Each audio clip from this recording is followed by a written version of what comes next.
हमें ये दो फंक्शंस दिए गए हैं और ये 3 लिमिट्स निकालने का कहा गया है।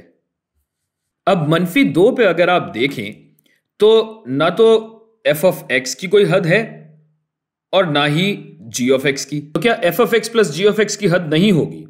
अगर आप f ऑफ x और g ऑफ x की बाईं और दाईं जानिब की हुदूद देखें तो ये होगा f of x plus g of x की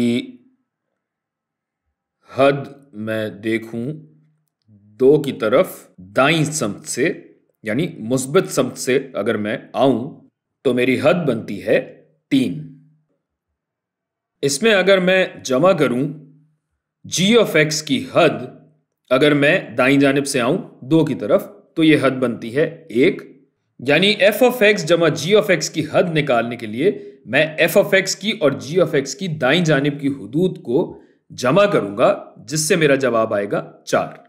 अब मैं देखूंगा कि बाईं जानिब की हद यानी f ऑफ x की तरफ अगर मैं बाईं जानिब से आऊं ये आता है 1 और अगर g ऑफ x पे मैं बाईं जानिब से आऊं तो ये आता है 3 और 1 जमा 3 होता है 4।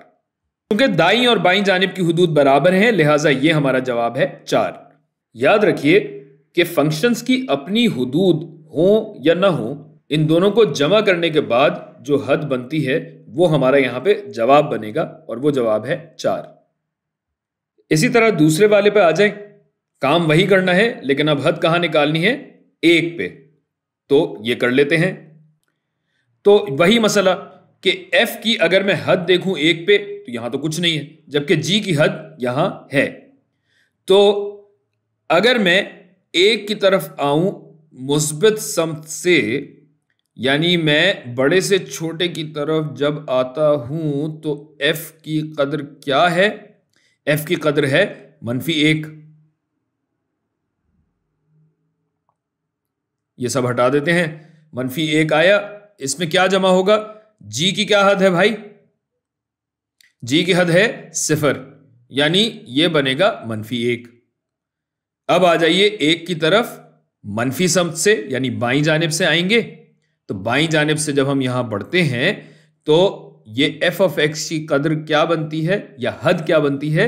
ये बनती है 2 और इसमें जमा करेंगे हम g ऑफ x की कदर जो कि यहां भी 0 है लिहाजा ये जवाब तो 0 आ रहा है।